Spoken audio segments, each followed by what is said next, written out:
예수님께서 말씀하시기 요한복음입니다. 요한복음 5장 39절 그거 바로 전이요. 그 다음에 띄워주시면 되고 요한복음 5장 39절에 보면 너희가 성경에서 맞군요. 죄송합니다. 너희가 성경에서 응성을 얻는 줄 생각하고 성경을 상고하거니와 이 성경이 곧 뭐라 그랬어요? 내게 대하여 증거하는 것이다 그랬죠. 내게 대하여. 내가 누구요? 예수님. 예수님이 어떤 분이신지에 대해서 증거하는 거다. 그러니까 이 모든 성경 요한계시 그러니까 창세기를부터 시작해 갖고 요한계시록 전체가 내게 대하여 증거하는 것이다. 그래서 요한계시록 1장에 뭐라 그랬어요? 첫 장에 보면은 예수 그리스도에 대한 계시다 이렇게 시작하잖아요, 그죠? 예. 모든 것이 예수님에 대한 계시입니다. 예수님에 대한 증거예요. 그런데 그렇게 증거하시지만은 우리 그 다음에 디모데후서요 3장 16절. 그런데 그 다음 걸 띄워주시면 디모데후서에 보면 뭐냐면 이런 말씀 있잖아요. 모든 성경은 하나님의 감동으로 된 것으로 교훈과 책망과 바르게 하며 유익하게 한다 그랬잖아요, 그죠? 그러니까 성경은 첫째로 예수님에 대해서 증거하지만은 그 성경의 목적은 또 뭐가 있냐면 저기 보면 교훈과 책망과 바르게 함과 의로 교육함에 유익하다. 요것을 위해서 성경이 쓰여졌다 그런 얘기예요. 요것을 위해서. 그러니까 이 요한계시록도 그 안에 그 범주 안에 다 들어가 있는 겁니다. 그래서 이 요한계시록은 뭐 특별히 그 말씀마다 어떤 말씀은 그 성경을 우리가 목사님 설교할 때 이 말씀은 그 지금 심령이 가난하고 참 이 답답하고 어려운 가운데 있는 이런 사람을 위해서 특별히 주신 교훈의 말씀이다라는 그런 말씀이 있잖아요, 그죠? 또 이런 말씀들은 병자를 위해서 특별히 주신 말씀이다. 또 이런 말씀은 선교 목적으로 주신 말씀이다. 이런 말씀의 목적이 다 있습니다.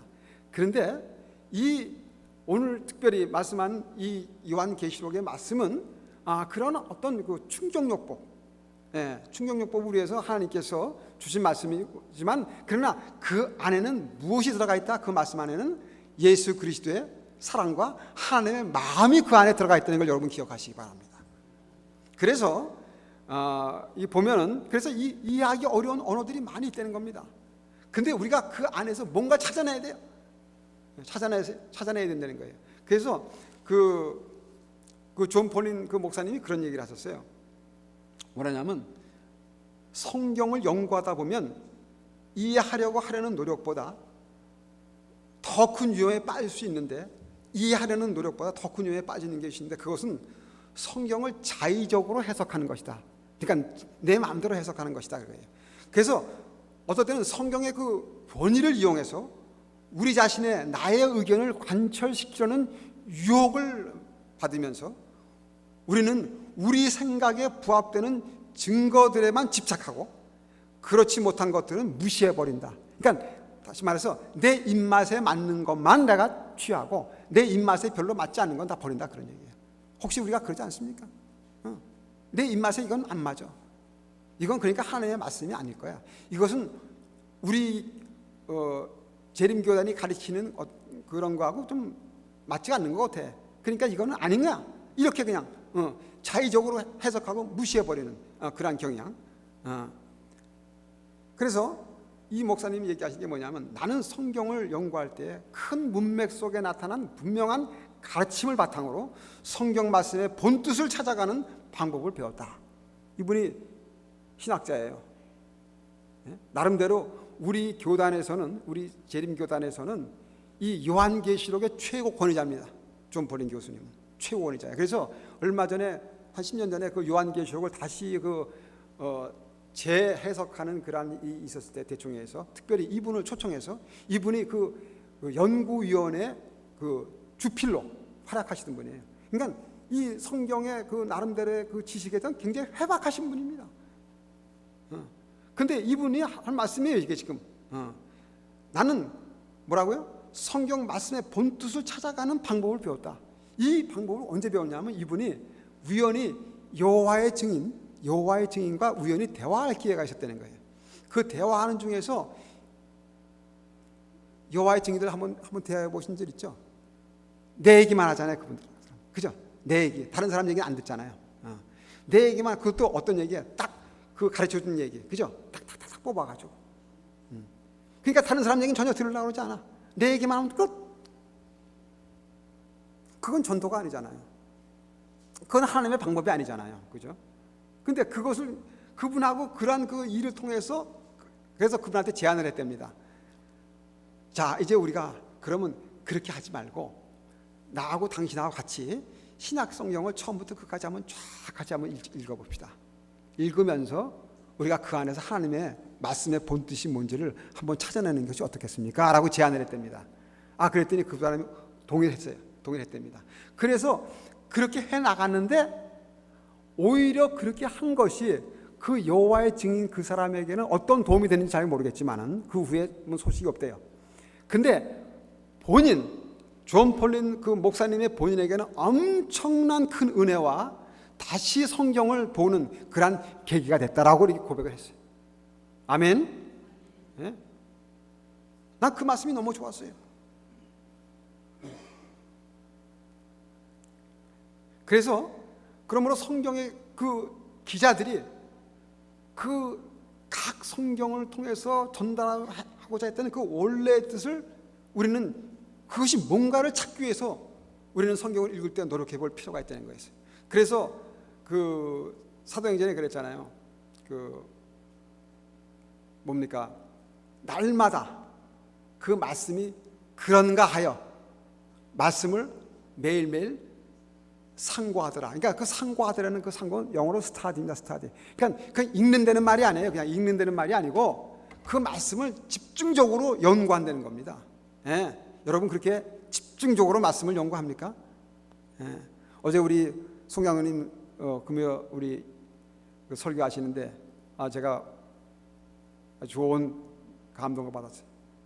그 말씀을 쭉 읽으시면서 그 말씀 안에서 그 주신 하나님의 메시지를 찾아내신 그 장로님, 제가 그 말씀을 같이 경청하면서 상당히 많은 나름대로의 그 감동을 받았습니다. 우리가 성경을 어떻게 읽어야 되는지, 그 성경 속에 나타난 하나님의 마음이 무엇인지 우리가 이걸 찾아내야 되는 거예요. 이것을 찾지 못하면 정말 그야말로 이 성경은 우리에게 아무 의미가 없다는 거예요. 그래서 우리가 그 공각 공부가 있다는 것은 그래서 참 우리 이 교단의 축복입니다. 그래서 제가 한번 그런 얘기 들었죠. 어떤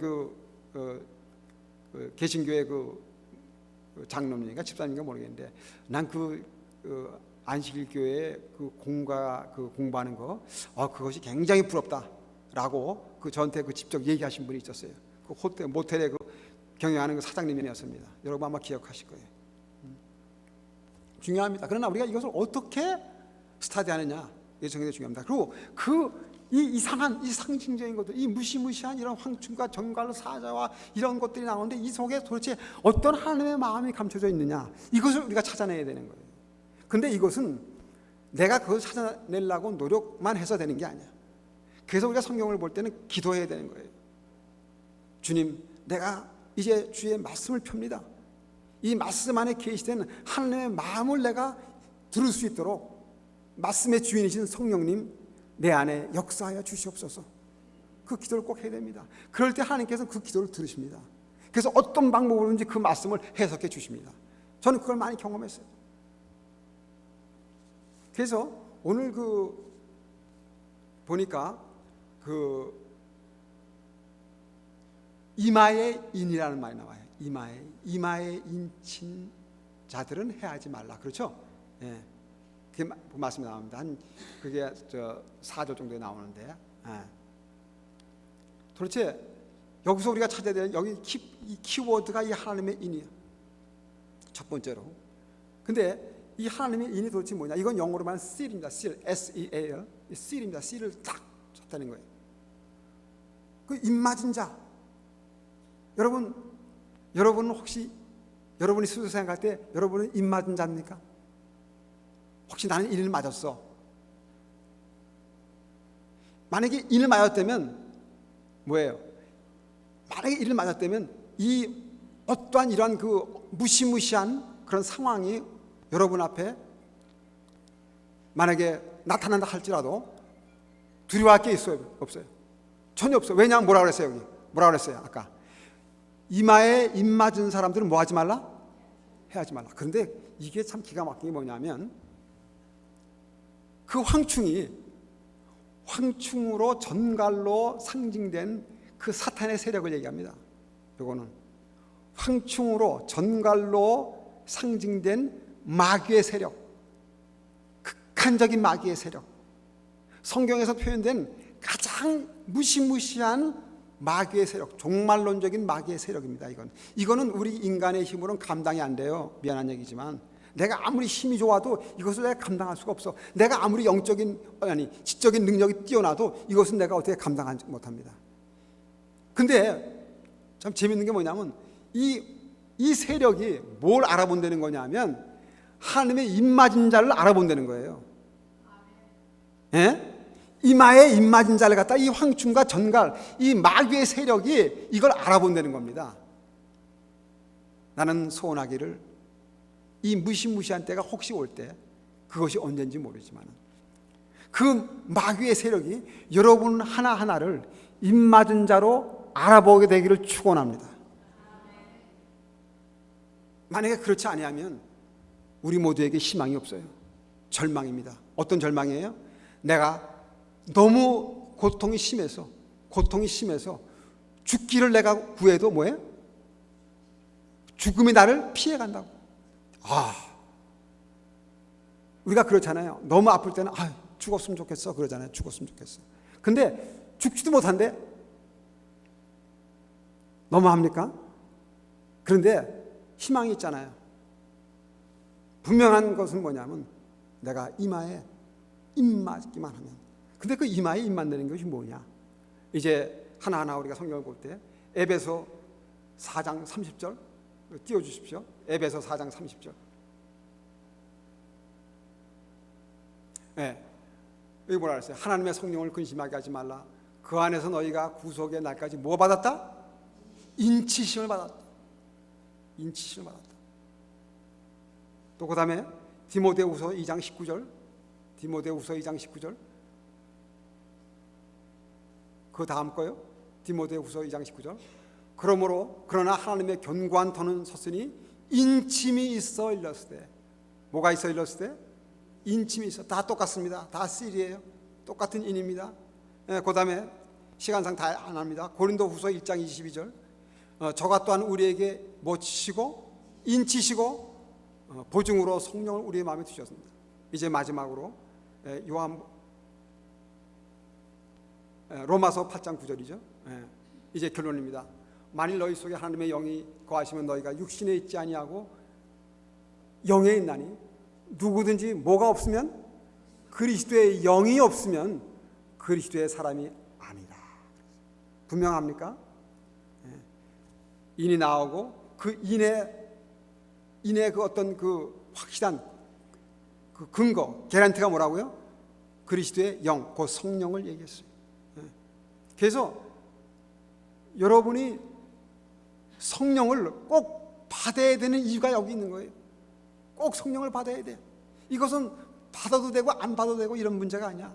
이걸 받지 못하면 미안한 얘기지만 큰일 나. 큰일 난다고 되어 있잖아요. 지금 요한계시록에. 그런데 그것을 그 어떤 세력도 피할 수 있는 그 하나의 only one guarantee는 인침받는 겁니다.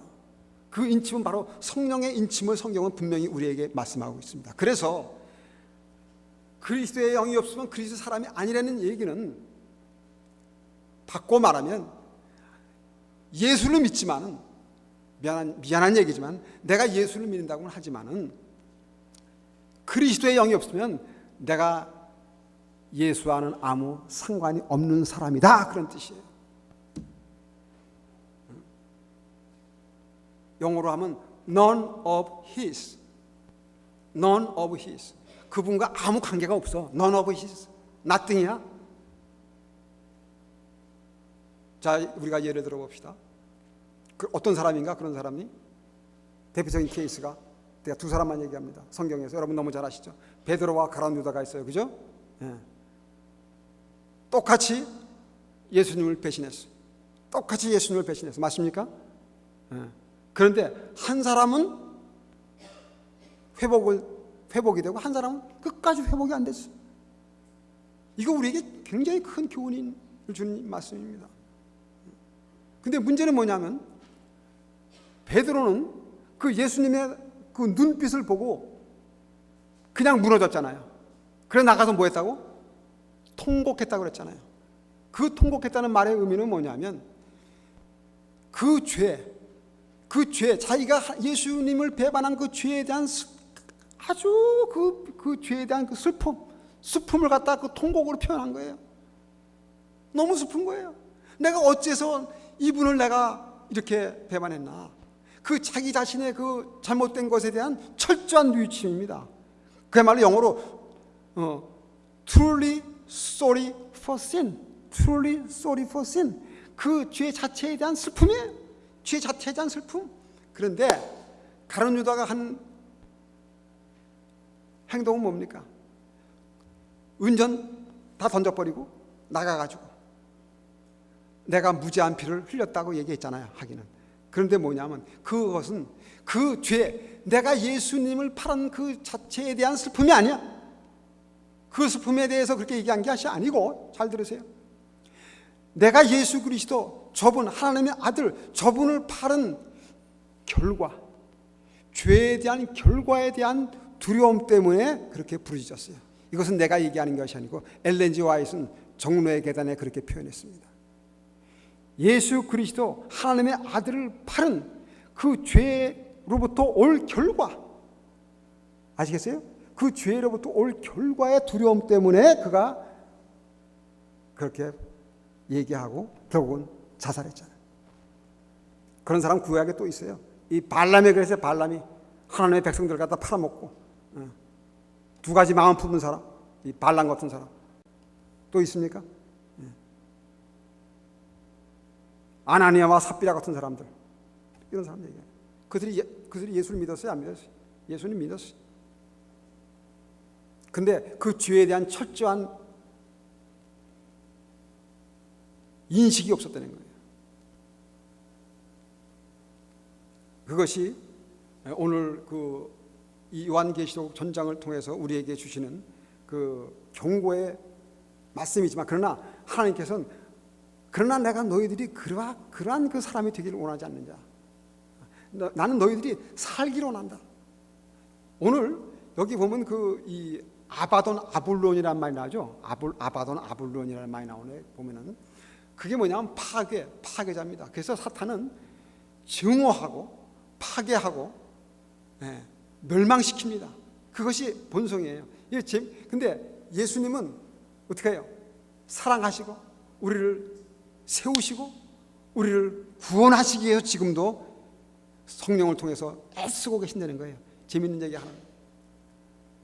하루는 그 사탄의 이 마귀의 세력이 어떤 것인지 재밌는 얘기 하나 할게요.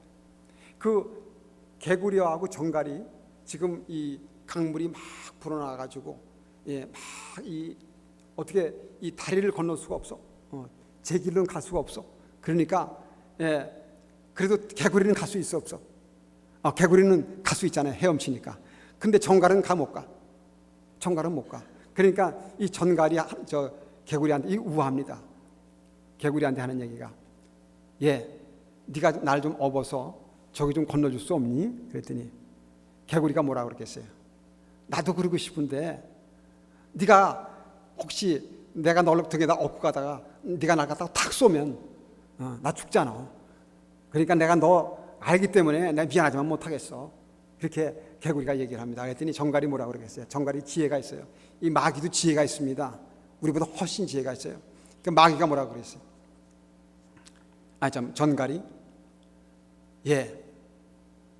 내가 네 등에 업혀서 물을 건너가는데 네 말대로 내가 중간에 가서 내가 너를 쏜다 그러면 너 나하고 같이 빠져 죽는데 내가 너를 갖다 어떻게 쏠 수 있어? 그건 말이 안 되지 않냐? 그러니까 개구리가 들으니까 어때? 그 말이 더 그럴듯해. 그러니까 그래, 알았어. 딱 업혔어요. 업혀서 가는데 정말 중간쯤 딱 가니까 확 쐈어. 정갈이 개구리를 쏴버렸어. 그러니까 이 개구리가 아파서 빠져가면서 뭐라고 그럴게요? 정갈한테 너 쏘지 않는다고 나한테 약속했는데 왜 쐈어? 그렇게 얘기하는 거예요. 예? 그랬더니 정갈이 뭐라 그러겠어요? 미안하지만은 어쩔 수가 없어. I can help it. 나는 쏘는 게 내 본성이야. 나도 어쩔 수가 없어. 난 쏴야 돼. 쏘는 게 내 일이야. 여러분, 여기엔 귀한 교훈이 있어요. 마귀는 쏘고 죽이고 멸망시키는 게 그 일입니다. 속지 마세요. 그런데 분명한 건 이렇게 속입니다. 정갈처럼. 아니야, 그렇지 않아. 이 아주 교묘한 가면을 쓰고 다가옵니다. 그래서 몰라요. 그것을 우리는 얘기해서 이 여러 가지 우리를 유혹하는 것들이 많지 않습니까? 세상적으로. 그런 아주 아름다운 가면을 쓰고 옵니다. 즐겨라. 즐겨. 뭐 인생 뭐 별거 있냐? 노세 젊어 놀아. 늙으면 못 놀아. 지금 놀아야 되는 거야. 지금 내가 벌 때까지 확 벌어버려. 뭐 네가 사랑하는 그 여자만 여자냐? 얼마나 많이 아름다운 여자들이 많냐? 괜찮아. 뭐 그렇게 하다가 또 돌이키면 되는 거야. 이런 식으로 계속해서 이 마귀는 아름다운 가면을 쓰고 특별히 믿지 않는 사람들은 별로 이렇게 접근을 안 합니다. 근데 이거 좀 믿는다고 하는 사람이 이게 엄청나게 접근을 해. 저도 사실은 재앙이, 제가 이런 얘기를, 재앙이 밖에서 오는 재앙은 그거 대단한 거 아니에요. 어떤 재앙이라도 죽으면 그만이지 뭐. 그렇잖아요. 예를 들어서 지진이 나서 묻히면 그만 아니에요. 그렇잖아요. 그거 뭐 대단한 거 아니에요. 외적으로 오는 재앙은 그거 대단한 거 아닙니다. 어떻게 보면 뭐 죽으면 그만인데 뭐 끝이에요. 그러나 이 매일매일의 삶에서 내 속에서 투장하는 그 재앙 있죠, 여러분? 내 속에서 투장하는 그 재앙, 이건 참 미치는 거예요. 나도 모르겠어. 이거 어떻게 내가 이거 컨트롤해야 될지. 여러분, 뭐 제가 뭐라고 구체적으로 얘기 안 해도 여러분 아시죠? 무슨 얘기인지. 이걸 내가, 이게 재앙이야. 이게 진짜 재앙이야, 이거. 그런데 그래서 주님은 우리에게 말씀하십니다. 이것을 극복할 수 있는, 이 내 속에서 일어나는 무시무시한 재앙을 이길 수 있는 방법은 오직 뭐예요? 성령의 인침 받는 거예요. 할렐루야. 할렐루야. 성령의 인침이 없이는 이 내 속에서 이 끌어올리는 이 재앙들, 육신의 정욕, 안목의 전욕, 이생의 자랑, 이 모든 것들이 이길 방법이 없어. 미안한 얘기지만 여러분 한번 해보셨죠? 싸움 해보셨죠? 한번 이겨보려고. 돼요? 안 돼요? 안 되는 거예요.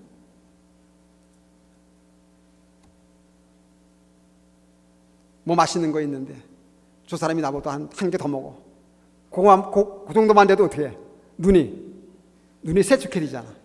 그 정도만 가지고 눈이 세축해지잖아. 그죠? 그게 우리예요. 그게 우리 안에서 일어난 재앙입니다. 그걸 우리가 컨트롤할 수 있어요? 못해요. 그런데 성령의 인침을 딱 받으면 어떻게 생각될까? 아, 많이 배고픈 모양이다. 많이 그게 먹고 싶었던 모양이네. 많이 먹어. 이렇게 되는 거예요. 생각이 달라져, 생각이. 그렇죠? 다르죠? 눈이 세축해진 거하고. 참 많이 줄인 모양이네. 안 됐네. 많이 드세요. 사람이 말이 달라져. 이게 누구의 지금 지배를 받고 있는 거예요? 이게 성령의 지배를 받고 있는 거예요. 성령의 인침을 받은 사람들이 생각이 그렇게 달라진다는 거예요. 왜 우리가 성령의 인침을 받는가? 바로 그것 때문에 그런 거예요. 그러한 사람들을 누가 알아본다는 거예요? 이 마귀가 알아본다는 거예요. 그러니까 그 사람은 아예 건드릴 생각을 안 해. 이미 그 사람은 누구의 보호를 받고 있어? 성령의 보호를 딱 받고 있어. 하나님의 군사들이 딱 진을 딱 치고 있어. 그 사람한테는 꼼짝 맙니다. 마귀의 세력이 아무리 강해도 그런 사람을 건드리지 못해. 머리털 하나도 건드리지 못해. 할렐루야.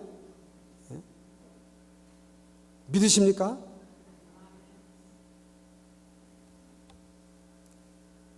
그래서 이번에 우리 대총회 하고 있잖아요. 대총회 그 하기 전에 우리 테드 윌슨 우리 대총회장 목사님이 이번에 재선되셨습니다. 다시 리일렉트 됐다고 어저께 그 이메일 뜨더라고요. 그 말씀을 하실 때 이런 말씀하셨어요.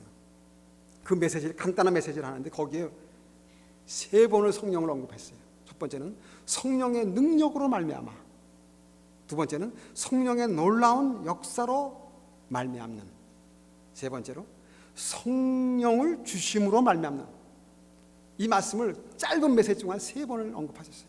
그야말로 성령에 의한, 성령을 위한 성령의 사역을 해야 된다, 그런 말씀. 아멘. 이만큼 우리가 우리 안에 성령을 모시는 일은 그렇게 중요한 겁니다. 이건 우리의 생명과 관련 있는 거예요. 지금 이것을 하나님은 우리에게 말씀하시기 위해서 이 무시무시한 이런 상황들을 여기다가 써놓으신 거예요. 한마디로 조금 겁을 주시는 거예요.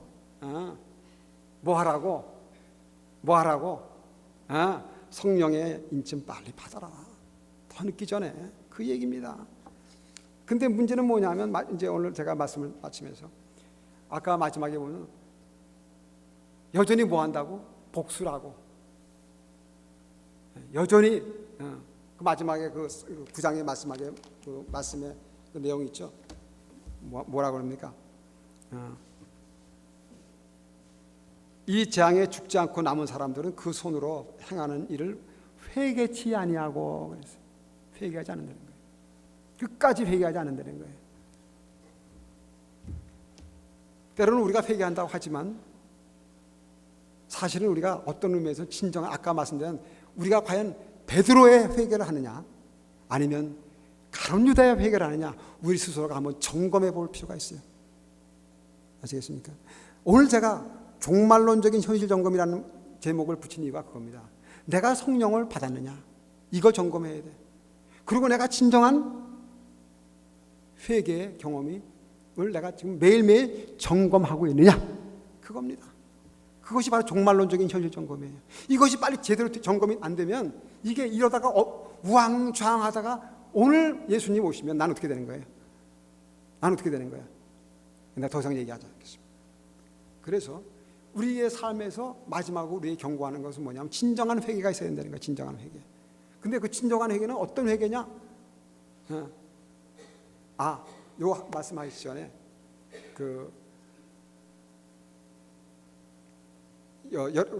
이 금단의 금단뿔이 나오죠. 금단뿔이 나오는데, 금단뿔, 이 중요한 건 뭐냐면 우리가 어떤 상황에서도 뭘 잡으면 되냐면 금단뿔. 그래서 열왕기상 1장 50절에 보면 아도니아도 솔로몬을 두려워하여 일어나 가서 제단뿔을 잡으니, 여기 제단뿔 나오죠.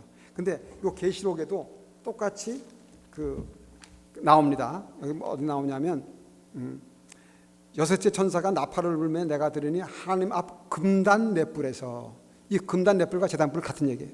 이게 뭐냐? 빨리 얘기합니다. 아도니아가 솔로몬을 거스리고 지가 왕이 되기 위해서 군사를 모집해갖고 반역을 일으키려고 그럴 때 그것을 갖다가 다윗이 듣고 다윗이 그것을 저지합니다. 솔로몬을 통해서. 그러다 보니까 반역을 일으켰으니까 이제 솔로몬이 왕이 되니까 뭐예요? 꼼짝없이 아도니아가 죽게 생겼어. 반역은 무조건 죽는 거예요. 그죠? 반역 일으키면 무조건 죽는 거예요. 뭐 3족 아닌 9족까지. 그런데 그때 아도니아가 뭘 했냐면 겁이 나가지고 솔로몬을 두려워하여 일어나가서 뭘 잡았다? 제단불 잡았더니, 이 제단불은 뭐냐면 우리가 아시잖아요. 제사제도에 있어서 그 자비의 상징이에요. 구원의 상징입니다. 예수 그리스도를 가리킵니다. 이 제단불은. 아시겠어요? 그래서 내가 말씀드렸죠. 아까 이 모든 성경은 나에 대해 증거한다는 말이 뭐냐면 다 이런 것들이에요. 이 제단불, 예수 그리스도, 이걸 잡아야 돼. 그래서 아도니아도 그 제단불, 예수 그리스도로 상징되는 제단불을 딱 붙잡았어요. 그랬더니 솔로몬이 어떻게 했어요? 살려줘라 그랬어요. 솔로몬이 그걸 아는 거예요. 저 제단불을 잡으면 살려줘야 되는 거야. 율법적으로 그래. 율법적으로 죽이면 안 돼. 어떤 죄인도 제단불을 잡으면 살려줘야 되는 거예요. 그래서 안 죽입니다. 그런데 문제는 뭐냐면 그 다음 장에 2장에 보면 죽었어. 잡긴 잡았는데, 잡아서 모면은 했어. 죽진 않았는데 문제는 뭐냐면 완전한 회개가 없었어. 누굴 달라고 그래? 그러고 나서 바로 2장에 밧세바한테 와가지고 다윗의 그 마지막 후궁이었던 아비삭을 갖다가 아내로 달래. 그 얘기를 누가 들어? 솔로몬이 들어. 그래서 참 기함이 차죠. 그래서 저거는 살려줄 가치가 없다. 죽여라. 죽습니다. 제단불은 잡았지만 뭐가 없어요? 온전한 회개가 없었어. 내가 잘못한 것에 대한 완전한 진정한 회개가 없었어. 그래서 그는 결국 세상 사람들이 가는 그 길로 갑니다. 아도니아는. 이것은 우리에게 주는 여러 가지 교훈이 있어요. 그래서 우리가 정말 그 예수 그리스도는 항상 우리에게 자비의 그 손을 뻗치고 계십니다. 그것만 붙들면 살아요. 누구든지 주의 이름을 부르는 자는 구원을 얻는 겁니다. 그건 100번 진리예요. 그러나 우리의 삶 속에서의 뭐가 있어야 돼? 매일매일 내 사는 날 동안 그러한 진정한 회개의 경험이 매일매일 매 순간 있어야 된다는 거예요. 그렇지 않으면 우리의 구원을 확실하게 보장할 수가 없어요. 그 회개는 내가 하는 것이 아니고 바로 하나님께서 선물로 주셔서 그리스도를 통해서 온다고 엘렌 G. 화이트는 종려의 계단에 분명히 얘기하고 있습니다. 그 선물이다. 그거 붙들어라. 그러면 산다 우리는. 그것뿐이다. 예수 그리스도. 진정한 회개. 그래서 진정한 회개를 가장 성경적으로 잘한 사람 아시죠? 시편 51편의 그 유명한 그 다윗의 그 기도. 시편 51편. 그 다윗의 그래서 엘렌 G. 화이트가 그랬어요. 종려의 계단에서. 그 시편 51편의 다윗이 한 그 회개의 기도는 이거는 인간이 할 수 있는 기도가 아니다 그랬어요. 이거는 성령의 임함을 통해서 나오는 참된 회개의 기도지 이거는 인간의 그 본성에서 나오는 기도가 아니다 그랬어요. 하나님이여 주의 인자를 쫓아 나를 긍휼히 여기시며 주의 많은 자비를 쫓아 내 죄가를 도말하소서. 이 기도, 이 진정한 참회의 이 회개의 기도, 성령을 통해서 들려오는 이 기도가 오늘 우리에게 있어야 된다고 성경은 우리에게 말씀하죠. 그럴 때 이 모든 이 죄의 세력, 이 파괴의 세력, 이 어둠의 세력을 우리가 넉넉히 이기고 승리할 수 있다고 성경은 우리에게 증거하고 또한 특별히 계시록은 우리에게 말씀하고 있습니다. 마지막으로 이제 이 엄중한 종말론적 시대 상황 속에서 우리들의 믿음의 현주소를 다시 한번 재점검하고 견고한 믿음의 재충전과 더불어 못부린견의 참상이 도처에서 일어나고 있는 현실 속에서 죄 가운데 속절없이 죽어가는 영혼들에게 구원의 등불이 되고 희망의 메시지를 전하는 열정과 사명의 공동체가 되기를 저는 간절히 소원하면서 말씀을 마치겠습니다.